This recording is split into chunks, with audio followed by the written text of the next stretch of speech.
everyone, it's Desiree and I am here with day 3 of our Spellbinders week. Well, all in one time, let's say that. For day 3, we're going to focus on the Amazing Paper Grace Die Club Kit of the month. And this is a beautiful, beautiful die set. And I know I keep saying that, but it is very true. Beautiful image, and again, it is versatile. It gives you an outline. This is actually called the Rose Garden Promise. It's got many dies, and when I say many, it's got 4.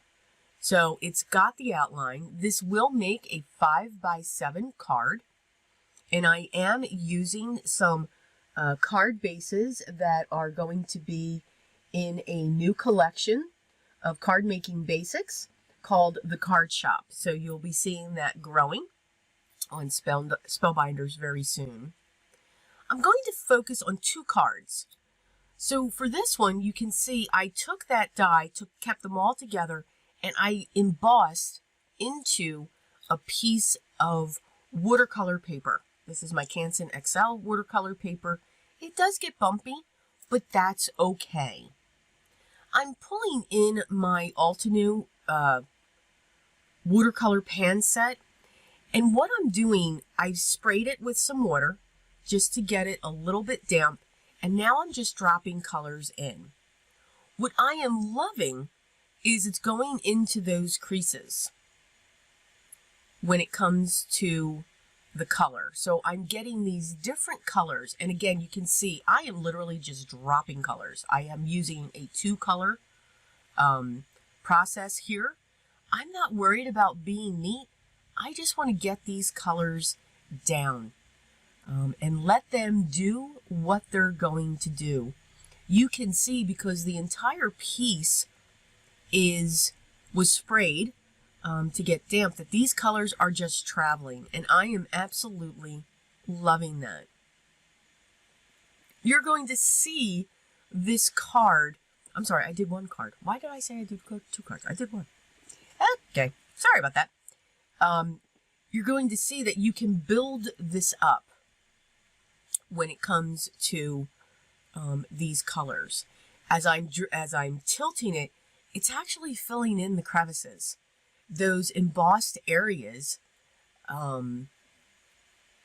filling in those lines. So it's giving a border. So this would absolutely, if you want a soft look, would absolutely look gorgeous just leaving it like this. Again, don't have to be fancy with the watercolors. Just let them drop. Let them, it's just like what I say with paper. Let the paper do the work. Let the water and the watercolors do the work as well. They can do that, and they will, and I think it's great. I am using my heat tool just to dry it. I want it to stop doing what it's doing, and by heat setting this and drying it, the colors stop moving. If you let it dry overnight, they will continue to move once the paper gets fully dry. But I do like this. This is one look. You could stop right here and add your sentiment to it, and it would be a beautiful card. Now I'm going to come in with a second layer, though, of watercolors. You can see I'm mixing that pot, trying to get that right color where it's just a little bit darker. And I'm going to come in over these roses. I want them to have a little bit darker areas to have dimension. All right, so I'm just going to keep on. Again, I am going back to dropping in the colors. Now, what the difference is, before I did a wet on wet technique, the cardstock or the watercolor paper was wet, I was adding my wet color. This, I did not wet the cardstock first. So this is a wet on to dry. My paper is dry. My watercolors, of course, are wet, where I'm making sure I do have a lot of water. Once that color is down, that will make the paper saturated, and now I'm just adding darker colors in the center to let them go out to where I stopped putting that color. I hope that makes sense. Again, I am so not a watercolorist in any way, shape, or form. I enjoy watercolors. I enjoy what they do. To watch them move, it's like It's like watching a fish tank or watching a Christmas tree with lights on. I could just stare at a Christmas tree for hours and just be completely relaxed and just completely at rest. I'm just saying. But absolutely, it's mesmerizing to me, and which is good because it calms me down. So here I have the frame that's cut. I used a dark chocolate cardstock, and that's where all the layers are there. And look at that beautiful image you get. Here are two different looks. You could either have a piece of vellum in between, which will pull back those colors and you get the hint. Or don't put the vellum in between and you will still have the bold and the vibrancy of your watercolors that are going to come through. But because you have the frame that you've die cut of the images, it segregates the colors. So that's why you don't have to be too specific, so to speak, on this piece, because you have this like plate, this die plate that's going to come up over that. I'm using my art glitter glue because of the fine tip, so that I can just add small dots of glue all around this piece. Of course, I almost put it on upside down, and we realized that just in time. And now I'm going to make sure that this is laying right over. You can still tell it's embossed because where it pushed down, the centers push the paper up. So you do get the sense of the embossed areas. But because of that frame going over there, it segregated each of the images to say, okay, there's the leaf, there's the flower, there's the colors. And you can see I have all of that blending going on. Still playing with that piece of vellum because I do want that vellum there, but I didn't want it all to be pushed back.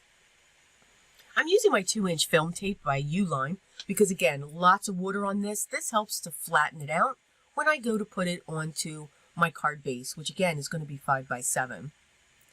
So from the center piece, I cut a piece of vellum and I cut a piece of ivory cardstock. So I'm playing with my sentiments, and the sentiment set that I am using is by, of course, Spellbinders, and it's just simply called Clear Sentiments. Again, it'll be linked down below if you want to check that out. I love the fact that it's got some bold, beautiful font, and then you've got these regular font statements, and so you can build your own sentiment. It's awesome that way. Taking the vellum and I'm stamping the sentiment happy birthday onto that piece of vellum, and I'm going to use my Recollections Gold embossing powder. I am a fan of the Michaels Recollections embossing powder, especially the silver and the gold and the champagne. I love the way they stamp. I do not have a problem. It's me. I am the operator, so I know it's me. When I use others, it's blotchy. It's not solid looking. And yes, you can do it a couple times and you can get this beautiful effect. Sometimes I'm impatient and I don't want to. I find with the Recollections, I get a great coverage right off the bat. And again, I know it's me, and all of the products are wonderful, but I just get better results from the Recollections. And it's gold, and it's fine detail, and it is silver, fine detail. And the champagne, great alternative to my favorite embossing powder, the Ranger Liquid Platinum. It's a great alternative. So, I encourage you, if you have a Michaels that's near you, please take the time to check it out. So I took this panel, I put glue as I gabbed right through it. You saw that I heat embossed that. I put the vellum on top of the ivory cardstock.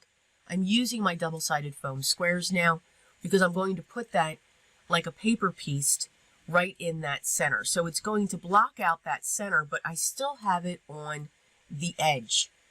And it's a beautiful birthday card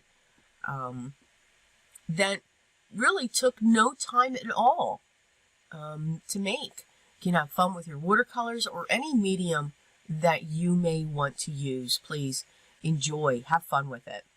I'm removing the release paper from my 2-inch film. Now again, I know I've said this before, whenever I use it, this film paper is not forgiving. It is very, very strong. So the moment it touches paper, she's down. She is down for the count. You cannot remove it. I grabbed some gems. These are by Pretty Pink Posh. These are my ivory gems, and I'm just putting a gem in the center of each of the roses just to add a little bit of shimmer and some sparkle when it comes to this card. So I added the vintage photo around the center too, just to mimic what the watercolors did as well, even though it is my favorite thing. I know. So I do hope you enjoyed this project.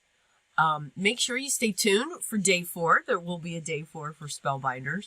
But as always, all the products that I used will be linked down below, and also links to their blog, their gallery, their shop, just to check out. They are having some wonderful sales right about now, and so many collections are coming out. So check it out if you want to. Enjoy. If you have a question, make sure you leave that down below. And remember, by leaving a comment down below on any of these videos, that is going to put you into a drawing, and the lucky winner will get a $25 credit. If they already have an account, it'll be credited to your account, and if not, just create an account. It's very simple, nothing, no strings attached, and they will be able to put that $25 credit there. Remember, it does not take care of taxes and shipping as well. So again, just keep that in mind, but more to come on that. I lost my train of thought. I did. Guys, okay, I'm back there. Continue to smile. Enjoy your day. Have fun creating. Have fun in your crafty spaces, whatever that may be. Remember, though, what's most important to me? Always be creative. Till next time, guys. Take care.